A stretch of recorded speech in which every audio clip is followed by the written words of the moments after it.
여러분 안녕하십니까? 광주 MBC 뉴스데스크입니다. 장애 예술인들의 예술활동 기회와 저변을 넓혀주기 위한 아트페어가 열리고 있습니다. 전국 규모의 장애인 e스포츠 대회도 내일까지 광주에서 계속됩니다. 조현성 기자입니다. 금사, 즉 금물을 입힌 실로 수를 놓아 학 2마리를 형상화했습니다. 전통 자수공예의 일종인 금사 쌍악 흉배입니다. 자수장인이자 인간문화재 이정희 씨의 작품으로 이 씨는 광주에서 장애인 아트페어가 열린다는 소식에 반가운 마음으로 참여했습니다. 물론 판매도 주 목적이겠지만 또 장애인 작가들이 알려지는 게 더 좋을 것 같다는 생각이 들습니다. 2023 광주 에이블 아트페어는 지난해에 이어 2번째로 마련된 전국 장애인 예술가들을 위한 미술 장터입니다. 세계적 조각가 반열에 올랐던 이원영, 우수화가 석창호 등을 포함해 국내외 장애인 예술가 140여 명의 작품과 함께 비장애인 예술가 80여 명의 작품도 함께 선을 보이고 있습니다.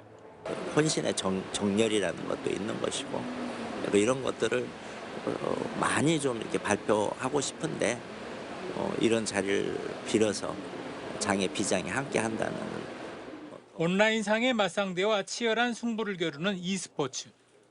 전국 200여 명의 장애인 e스포츠 선수들이 광주에 모였습니다. e스포츠가 아시안게임 정식 종목으로 채택될 정도로 보편화하면서 대한장애인체육회가 주관하는 제1회 전국 장애인 e스포츠 대회가 광주에서 열린 것입니다. 일단은 좋아하는 게임을 할 수 있어서 좋고요. 두 번째는 이제 많은 선수들과 소통하면서 하는 게 제일 좋았어요. 2023 광주 에이블 아트페어와 제1회 전국 장애인 e스포츠 대회는 내일까지 계속됩니다. MBC 뉴스 조현성입니다. 럼피스킨 확산으로 노심초사했던 축산 농가들이 이번에는 운영난으로 이중고를 겪고 있습니다. 백신 접종을 끝냈지만 항체 형성 전까지 전국 가축 시장들이 폐쇄됐기 때문인데요. 축협이 어려움을 겪고 있는 축산 농가 돕기에 나섰습니다. 김진선 기자가 취재했습니다. 40년 넘게 소를 사육해온 전남 무안군의 한 축산 농가. 럼피스킨 확산으로 한 달째 가축 시장이 폐쇄되면서 소를 내다 팔지 못하고 있습니다. 소 300마리를 키우는 데 드는 사료값만 한 달에 2천만 원 이상. 한 달째 수입이 끊기면서 생활비는 물론 분기별로 내야 하는 대출금도 마련하기 어려운 실정입니다. 원금도 갚아야 되고 또 소 시세는 없지.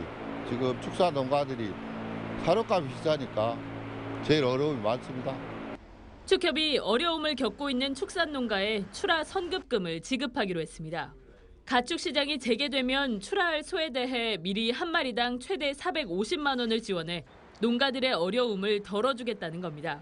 이자도 받지 않기로 해 이미 50농가 이상이 7억 원가량의 선급금을 신청하는 등 호응을 얻고 있습니다. 어려움을 농가들한테만 의지를 하자네 우리 농협에서도 힘 닿는 데까지는 농가와 함께 아픔을 같이 하겠다 이런 생각입니다. 정부는 럼피스킨 백신 접종 뒤 항체 형성까지 3주가 걸릴 것으로 보고 오는 29일까지 소 거래를 중지한 상태. 전국에서 럼피스킨 추가 발병이 없어야 가축 시장이 재개될 수 있는 만큼 농가들은 여전히 긴장하고 있습니다. MBC 뉴스 김진선입니다. 시민단체의 요구에 따라 여수시가 내년 예산안을 시 홈페이지에 게시했습니다. 예산안이 일반에 공개되는 건 이번이 처음인데 예산 수립 과정에 시민사회 참여가 더욱 활발해질 걸로 보입니다. 문형철 기자입니다. 여수시가 시의회에 제출한 내년 예산안은 1조 4,577억 원, 올해 본 예산보다 987억 원, 6.3% 감소한 규모입니다. 정부의 긴축 재정에 따라 지자체 수입의 가장 큰 비중을 차지하는 교부세는 15%, 자체적으로 거둬들이는 지방세 등도 10% 이상 줄어들 것으로 보여 허리띠를 바짝 졸라맸습니다. 시설비 같은 경우는 15% 이상 저희들이 감을 시키고 신규 사업은 억제하고 저희들이 꼭 해야 할 사업들에 대해서는 좀 중점적으로. 하지만 정작 세금을 내는 시민들은 어느 분야에 얼마의 예산이 배정됐는지 의회 심사 과정에서 어떤 사업비가 삭감됐는지 알기 어렵습니다.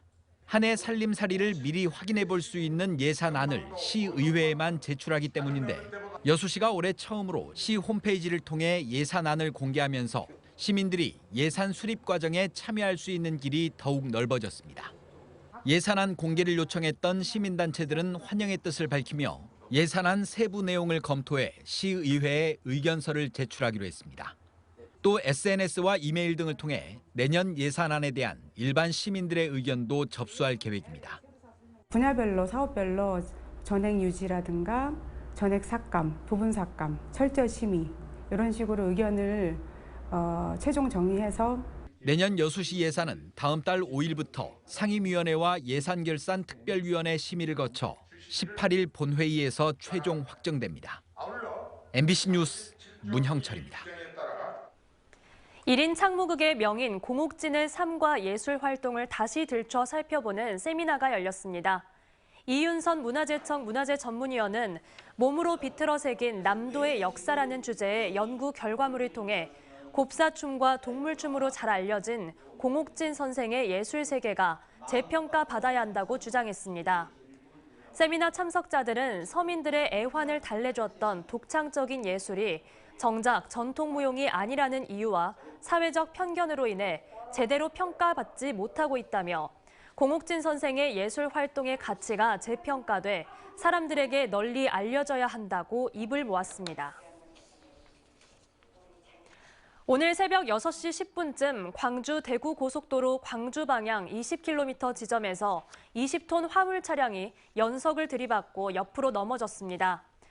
여기에 이 차량을 뒤따르던 4.5톤 트럭이 넘어진 화물차를 추돌하면서 트럭 운전자 51살 손모 씨가 중상을 입는 등 2명이 다쳤고 사고 차량이 뒤엉키면서 일대 교통이 4시간 넘게 크게 막혔습니다.